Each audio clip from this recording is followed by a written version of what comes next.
Good morning, Suprabhat. Hello and welcome everyone. This is Alamin Rahman. You are watching the Way of Solution in partnership with Unacademy. আশা করছি সকলেই সুস্থ আছো এবং ভালো আছো। আর কয়েকদিন পরই ডব্লিউপি কনস্টেবল মেইন পরীক্ষা আগামী 22 তারিখ। আমি আজকে তোমাদের নতুন কারেন্ট অ্যাফেয়ার্স করাবো, যেটা জানা অত্যন্ত জরুরি। সঙ্গে সঙ্গে কারেন্ট অ্যাফেয়ার্স রিভিশন করিয়ে দেবো প্রিভিয়াস মান্থের কোশ্চেন্স থেকে। সো হোপফুলি অনেক সুন্দর একটি পর্ব হবে, প্রথম থেকে শেষ পর্যন্ত দেখবে।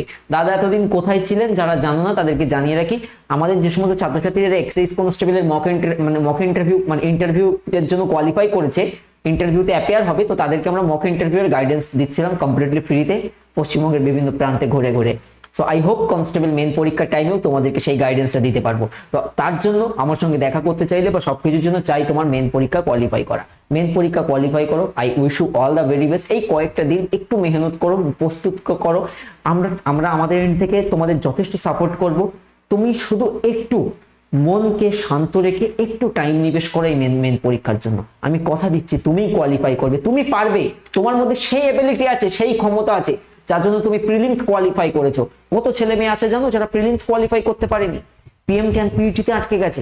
তুমি তাদের থেকে অনেক ধাপ এগিয়ে ভাই, কেন বসে আছো? তো আশা করছি মেন পরীক্ষাও তুমি কোয়ালিফাই করতে পারবে খুব মন দিয়ে। আজকে আমরা 16 মে এর কারেন্ট অ্যাফেয়ার্স করব। প্রথম থেকে শেষ পর্যন্ত পর্বটি দেখবে। ক্লাস রুটিন দেখছো। আজকে ঠিক সকাল 11টার সময় তোমাদের জিকে প্র্যাকটিস ক্লাস করাবো আনএকাডেমিতে, জয়েন করে নেবে। আজকে নয়, সোম থেকে শনি, এই সপ্তাহের প্রত্যেক দিন সকাল 11টায়। 11টার ক্লাসের লিংক ভিডিওর ডেসক্রিপশনে বা কমেন্টে পিন করিয়ে দিলাম। আজকের প্রথম প্রশ্ন, কোন রাজ্য সরকার স্টুডেন্টসদের ট্যাবলেট বিতরণের জন্য ই অধিগম স্কিম লঞ্চ করলো? কারেক্ট অ্যান্সার হচ্ছে হরিয়ানা। অপশন এ হচ্ছে correct answer. Haryana government launch E Adhigam scheme. এই ই অধিগম স্কিমটা কি? এটা একটি scheme to distribute tablets to the student. Tablets provide করার জন্য স্টুডেন্টসদেরকে এই ই অধিগম স্কিম লঞ্চ করেছে হরিয়ানা গভর্নমেন্ট। নাও আমরা হরিয়ানা সম্পর্কে গুরুত্বপূর্ণ কি পয়েন্ট মনে রাখবো। যেমন মুখ্যমন্ত্রী হলেন মনোহর লাল খট্টর, রাজ্যপাল হলেন বন্দরু দত্তাত্রেয়। হরিয়ানার গুরুত্বপূর্ণ জাতীয় উদ্যান মনে রাখবে কালেসার ন্যাশনাল পার্ক, সুলতানপুর জাতীয় উদ্যান। যদি আমরা রামসার সাইটের কথা বলি, আমাদের ভারতবর্ষে বর্তমানে মোট 49টি রামসার সাইট রয়েছে। তার মধ্যে এই ভিন্দোয়াস কিংবা সুলতানপুর ন্যাশনাল পার্ক, এই দুটোই কিন্তু 2021 সালে রামসার সাইট হিসেবে ডিক্লেয়ার হয় এবং এই দুটোই হরিয়ানা রাজ্যে অবস্থিত। কি Bhindawas wild life sanctuary and Sultanpur national park, এই দুটোই কিন্তু রামসার সাইট কোথায় আছে? হরিয়ানাতে অবস্থিত। 2022 ফোর্বসের সর্বোচ্চ পেইড ক্রীড়াবিদদের অর্থাৎ সর্বোচ্চ পেইড অ্যাথলেটের তালিকায় শীর্ষে রয়েছেন কে? কারেক্ট আনসার হচ্ছে লিওনেল মেসি। অপশন বি হচ্ছে সঠিক উত্তর। লিওনেল মেসি টপ একেবারে শীর্ষে করেছে ফোর্বসের যে হাইয়েস্ট পেইড অ্যাথলেটিক লিস্ট 2022-এ, এবং ফলোড বাই তারপরে যারা রয়েছেন basketball player LeBron James and Cristiano Ronaldo, তারা পরবর্তী স্থানে রয়েছেন। এবং যদি হাইয়েস্ট স্থানে বা টপ স্থানে আমরা বলি, সেক্ষেত্রে আনসার হচ্ছে লিওনেল মেসি রয়েছেন টপ পজিশনে। এয়ার ইন্ডিয়ার নতুন সিইও হিসেবে কে নিযুক্ত হয়েছেন? গতদিন তোমরা দেখে থাকবে একটা মজার প্রশ্ন দিয়েছিলাম টেলিগ্রামে, ফেসবুকে এবং চ্যানেলের কমিউনিটিতে।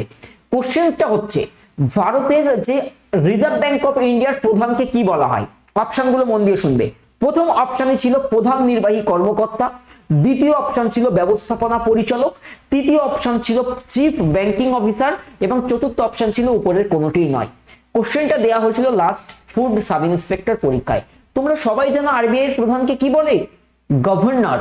তো ওখানে ওই টার্মগুলো পরিচিত হবে। সিইও, চিফ এক্সিকিউটিভ বাংলাতে বলা হয় যে প্রধান নির্বাহী কর্মকর্তা, ম্যানেজিং ডাইরেক্টরকে ব্যবস্থাপনা পরিচালক, আর একটা ছিল চিফ ব্যাংকিং অফিসার। তিনটার একটাও না, উত্তর ছিল ওপরের কোনোটিই নয়। অর্থাৎ আরবিআই এর প্রধানকে বলা হয় গভর্নর। আরবিআই এর বর্তমান গভর্নর আছেন কে? শক্তিকান্ত দাস। তো এয়ার ইন্ডিয়ার নতুন সিইও বা প্রধান নির্বাহী কর্মকর্তা হিসেবে নিযুক্ত হয়েছেন। কারেক্ট আনসার হচ্ছে option C, very very important. Correct answer হচ্ছেন Campbell Wilson. Option C correct answer. তো মনে রাখবে যে Campbell Wilson appointed new chief executive officer CEO and managing director MD of Air India. তাহলে ক্যাম্পবেল উইলসনকে Air ইন্ডিয়ার নতুন সিইও এমডি হিসেবে নিযুক্ত করা হয়েছে। এক্ষেত্রে কারেক্ট অ্যান্সার হচ্ছে অপশন সি। প্রতি বছর কোন তারিখে জাতীয় ডেঙ্গু দিবস? খুব important question. National dengue day, national dengue day 16ই মে, ন্যাশনাল ডেঙ্গু ডে 16ই May, option D. In India national dengue day is observed every year on 16th of May। প্রতি বছর 16ই মে হচ্ছে জাতীয় ডেঙ্গু দিবস। পরের কোশ্চেন, কে সম্প্রতি, very very very important question, কে সম্প্রতি, আমরা সবাই জানি 24তম প্রধান নির্বাচন কমিশনার বা 24th চিফ ইলেকশন কমিশনার ওয়াজ সুশীল চন্দ্রা, যিনি সুনীল আরোরাকে রিপ্লেস করেন। নাও সুশীল চন্দ্রার পরিবর্তে নতুন 25তম প্রধান নির্বাচন কমিশনার হিসেবে কে দায়িত্ব গ্রহণ করেছেন? এক্ষেত্রে কারেক্ট আনসার হবে রাজীব কুমার, অপশন বি। তাহলে রাজীব কুমার হচ্ছে ভারতের বর্তমান প্রধান নির্বাচন কমিশনার বা চিফ ইলেকশন কমিশনার। এখানে মনে রাখবে Rajiv Kumar assumes charge as the 25তম chief election commissioner of the India. এক্ষেত্রে মনে রাখতে পারবে যে Rajiv Kumar took charge as the 25, তিনি দায়িত্ব গ্রহণ করেছেন, রাজীব কুমার দায়িত্ব গ্রহণ করেছেন 25তম প্রধান নির্বাচন কমিশনার হিসাবে। কবে? 15ই মে 2022। এবং who was the first chief election commissioner of India? Answer হচ্ছে সুকুমার সেন। সুকুমার সেন ছিলেন ভারতের প্রথম প্রধান নির্বাচন কমিশনার। সুকুমার সেন ছিলেন ভারতের প্রথম প্রধান নির্বাচন কমিশনার। এই জায়গায় হোমওয়ার্ক হচ্ছে ভারতের যে প্রধান নির্বাচন কমিশনার বা চিফ ইলেকশন কমিশনার, তার কার্যকালের মেয়াদ কত? কার্যকালের মেয়াদ কত? কমেন্টে জানাও, এটা এক্ষুনি আমি করিয়ে রেখেছি বহুবার। আর আজকের ক্লাস যেন কেউ মিস করবে না। এই সপ্তাহের পুরো সোম থেকে, আজকে সোমবার, সোম থেকে শনি প্রত্যেক দিন সকাল 11টার সময় তোমাদের জন্য নিয়ে আসছি আমি ক্লাস আনএকাডেমি অ্যাপে, ফ্রি ক্লাস এবং এর পিডিএফও কিন্তু তোমরা পেয়ে যাবে। এখানে আমি তোমাদেরকে প্র্যাকটিস করাবো, তাই জয়েন করবে। এবং নতুন লার্নার যারা আলামিন 9 কোড ব্যবহার করবে, প্রত্যেকে জয়েন করবে। Link is in description. সকাল 11টায় প্র্যাকটিস করতে চাইলে জয়েন করতে হবে। হাজার হাজার ছেলে মেয়ের সঙ্গে তুমি প্র্যাকটিস করতে পারবে। ত্রিপুরার নতুন মুখ্যমন্ত্রী হিসেবে কে সম্প্রতি শপথ গ্রহণ করেছেন? Correct answer doctor Manik Saha, option B correct answer. মনে রাখবে doctor Manik Saha sworn in as the new chief minister of Tripura. তাহলে ত্রিপুরার নতুন মুখ্যমন্ত্রী হলেন ডক্টর মানিক সাহা। তাহলে মানিক সাহাকে শপথ বাক্য পাঠ করান কে? আমরা জানি সেই রাজ্যের যিনি রাজ্যপাল থাকেন, তাহলে তাকে শপথ বাক্য পাঠ করেন রাজ্যপাল সত্যদেব নারায়ণ আর্য। তাহলে তিনি তাকে শপথ বাক্য পাঠ করেন। তাহলে ত্রিপুরার নতুন মুখ্যমন্ত্রী হলেন ডক্টর মানিক সাহা। এখন তোমরা ত্রিপুরা সম্পর্কে কি পয়েন্ট মনে রাখো? তাহলে বর্তমান মুখ্যমন্ত্রী হলেন ডক্টর মানিক সাহা, রাজ্যপাল হলেন সত্যদেব নারায়ণ আর্য। গুরুত্বপূর্ণ জাতীয় উদ্যান ক্লাউডেড লেপার্ড ন্যাশনাল পার্ক, এটা কোথায়? ত্রিপুরাতে। পরীক্ষাতে কোশ্চেন দেয় ক্লাউডেড লেপার্ড ন্যাশনাল পার্ক কোথায় আছে? না ক্লাউডেড লেপার্ড ন্যাশনাল পার্ক আছে ত্রিপুরাতে। নেক্সট কোশ্চেন, প্রতি বছর কোন তারিখে পালিত হয় আন্তর্জাতিক nurses day, international nurses day? Florence নাইটিঙ্গেলের বার্থ অ্যানিভার্সারি। কারেক্ট অ্যান্সার এক্ষেত্রে মনে রাখবে 12th of May। তাহলে ইন্টারন্যাশনাল যে নার্সেস ডে বা আন্তর্জাতিক যে নার্সেস দিবস, এটা উদযাপন করা হয় বিশ্বজুড়ে। কবে? যেটা হচ্ছে 12th of May, 12ই মে। তাহলে আন্তর্জাতিক নার্স দিবস, আধুনিক নার্সিং এর জননী কাকে বলা হয়? মনে রাখবে ফ্লোরেন্স নাইটিঙ্গেলকে বলা হয় the lady with the lamp. তার জন্মবার্ষিকী পালন করা হয় স্বাস্থ্য সেবায় নার্সদের যে অধ্যবসায় এবং সমাজ সেবার জন্য স্মরণের জন্য মূলত এই দিবসটা, আন্তর্জাতিক নার্সেস দিবসটা পালন করা হয় ফ্লোরেন্স নাইটিঙ্গেলের জন্মবার্ষিকীতে। কোথায় সম্প্রতি বিশ্বের বৃহত্তম গ্লাস বটম, গ্লাস কাঁচের সেতু, একটা ব্রিজ খোলা হয়েছে? কারেক্ট আনসার হচ্ছে Vietnam, option B. World's largest glass bottom bridge, যার টোটাল লেন্থ হচ্ছে 632 metre, was opened in Vietnam. ভিয়েতনামের রাজধানী হচ্ছে হ্যানয় এবং ভিয়েতনামের কারেন্সি হচ্ছে ভিয়েতনামিজ ডং। ভিয়েতনামের কারেন্সি হচ্ছে ভিয়েতনামিজ ডং। প্রতি বছর কোন তারিখে পালিত হয় ন্যাশনাল টেকনোলজি ডে, জাতীয় প্রযুক্তি দিবস? সঠিক উত্তর হচ্ছে 11ই মে, ইন্টারন্যাশনাল টেকনোলজি ডে। আমি এই কয়েকদিন ক্লাস করাইনি তো, ওই জন্য এই দিবসগুলো রয়ে গিয়েছিল এবং এইগুলো মোস্ট ইম্পর্টেন্ট দিবস। National technology day is observe every year on the 11th May to commemorate the nuclear test. আমাদের মনে আছে সফল নিউক্লিয়ার টেস্ট, যেটা পোখরানে কন্ডাক্ট করা হয় 1998-এ।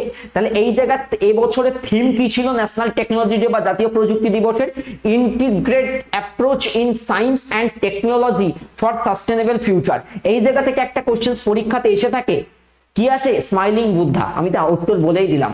ভারতের প্রথম যে পারমাণবিক পরীক্ষা বা ফার্স্ট যে নিউক্লিয়ার টেস্ট করা হয় তার কোড নেম কি ছিল বা সাংকেতিক নাম কি ছিল, পরীক্ষাতে এই কোশ্চেন্সটা দিয়ে থাকে পরীক্ষাতে। নেক্সট কোশ্চেন, কোন রাজ্যের চিফ মিনিস্টার সম্প্রতি অ্যানাউন্সমেন্ট করেছেন যে সরকারি প্রাথমিক বিদ্যালয়ের শিক্ষার্থী যারা থাকবে তাদের জন্য বিনামূল্যে ব্রেকফাস্ট প্রকল্প, ব্রেকফাস্ট স্কিম? কারেক্ট অ্যান্সার হচ্ছে তামিলনাড়ু, অপশন ডি হচ্ছে কারেক্ট আনসার। তামিলনাড়ুর চিফ মিনিস্টার আছেন এম.কে. স্ট্যালিন, অ্যানাউন্স করেছেন, সম্প্রতি ঘোষণা করেছেন free breakfast scheme, free breakfast scheme for government primary school student, primary school স্টুডেন্টদের জন্য ব্রেকফাস্ট স্কিম লঞ্চ করেছে তামিলনাড়ু। তাহলে এখন আমরা তামিলনাড়ু সম্পর্কে গুরুত্বপূর্ণ কি পয়েন্ট, মুখ্যমন্ত্রী হলেন এম.কে. স্ট্যালিন, রাজ্যপাল হলেন আর.এন. রবি, রাজ্যপাল হলেন আর.এন. রবি। গুরুত্বপূর্ণ জাতীয় উদ্যান Guindy national park, Mudumalai national park, Mukurthi national park, gulf of Mannar marine national park, এইগুলো হচ্ছে তামিলনাড়ুতে অবস্থিত গুরুত্বপূর্ণ জাতীয় উদ্যান। রামসার সাইট কি আছে, point Calimere wild life and bird sanctuary, এই যে রামসার সাইটের কথা বলছি এটা তামিলনাড়ুতে কিন্তু অবস্থিত। এখন আমরা যেটা করব কারেন্ট অ্যাফেয়ার্স এর কুইক রিভিশন, আর for admission purpose Unacademy new batches একটা কলিং নাম্বার ওপেন করা হয়েছে, এই নাম্বারে কল করে আমার ব্যাচ সম্পর্কে ডিটেইলে জানতে পারবে। রিভিশন হচ্ছে, মন দিয়ে দেখবে, প্রতি বছর কোন তারিখে পালিত হয় central excise day? Correct answer 24শে ফেব্রুয়ারি, অপশন সি। সেন্ট্রাল যে এক্সাইজ ডে এটা কবে হয়? 24শে ফেব্রুয়ারি, ইম্পর্টেন্ট একটা ডেজ। প্রতি বছর কোন তারিখে ন্যাশনাল সায়েন্স ডে বা জাতীয় বিজ্ঞান দিবস? স্যার সিভি রমন মনে আছে, 28শে ফেব্রুয়ারি। তাহলে national science day is celebrated every year on 28 of February to commemorate the discovery of Raman effect. Raman effect আবিষ্কার এই দিনে sir CV Raman announce the discovery of Raman effect. তিনি রমন এফেক্ট আবিষ্কারের কথা ঘোষণা করেন, ফর হুইচ, যেটির জন্য তিনি কিন্তু 1930 সালে পদার্থবিজ্ঞানে নোবেল পুরস্কার পান।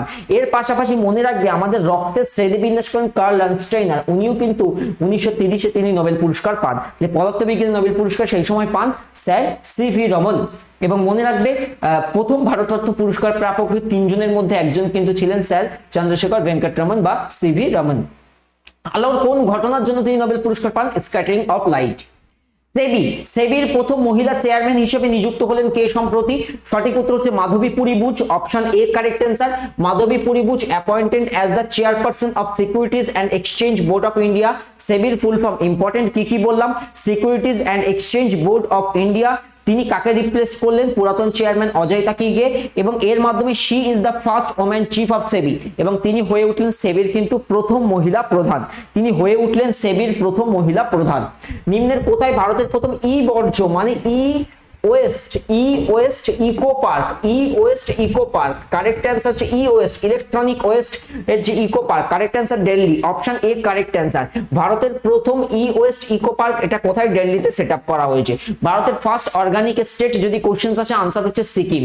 কার্বন ফ্রি স্টেট আনসার হচ্ছে হিমাচল প্রদেশ। 100% এলপিজি কানেক্টিভিটি যুক্ত স্টেট আনসার হবে হিমাচল প্রদেশ।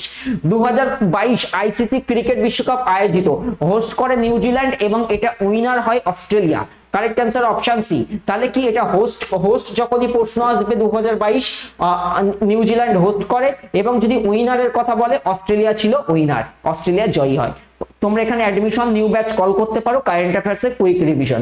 তোমরা টেলিগ্রাম গ্রুপের লিংক পেয়ে যাবে t.me the way of solution, অথবা তোমাদের মোবাইলে টেলিগ্রাম অ্যাপ আছে, সেখানে গিয়ে the way of solution search করে জয়েন চ্যানেলে ক্লিক করে চ্যানেলে জয়েন করো। সমস্ত ক্লাসের লিংক সেখানে পেতে থাকবে। আজকে 11টায় ক্লাস মিস করবে না। আনএকাডেমিতে আমাদের ব্যাচ আসছে, কলিং নাম্বার দেওয়া আছে, কল করে নিতে পারো। এর পাশাপাশি আপকামিং দেখো এসআই মেন্স এর ডেসক্রিপটিভ ব্যাচ চলছে, অল সাবজেক্টের ডেসক্রিপটিভ ব্যাচ করতে পারবে। এটা হচ্ছে আমাদের একটা ফাউন্ডেশন ব্যাচ চালু হচ্ছে, ফাউন্ডেশন ব্যাচ। যারা ডাব্লিউপি কনস্টেবলের নেক্সট ইয়ার বা এএসআই এর জন্য বেসিক থেকে পড়তে চাও, কেপি জন্য এই ব্যাচ 25শে মে থেকে চালু হবে। For most important batch join করতে ভুলবে না। সাবস্ক্রিপশন প্রাইস দেখতে পাচ্ছ, অরিজিনাল প্রাইস 10% ডিসকাউন্টের জন্য আলামিন 9 ব্যবহার করলে এই প্রাইসে সাবস্ক্রিপশন নিতে পারবে। আজকে স্পেশাল ক্লাস আছে, প্রত্যেকে জয়েন করতে ভুলবে না। চট জলদি পর্ব শেষ করে দিলাম, অনেক প্রেসার যাচ্ছে, অনেকগুলো ক্লাস করাতে হচ্ছে। Wish you all the very best. I hope পর্ব পছন্দ হয়েছে। Do like and share with your friends. Thank you. Ready to fight for competitive exam. Tata.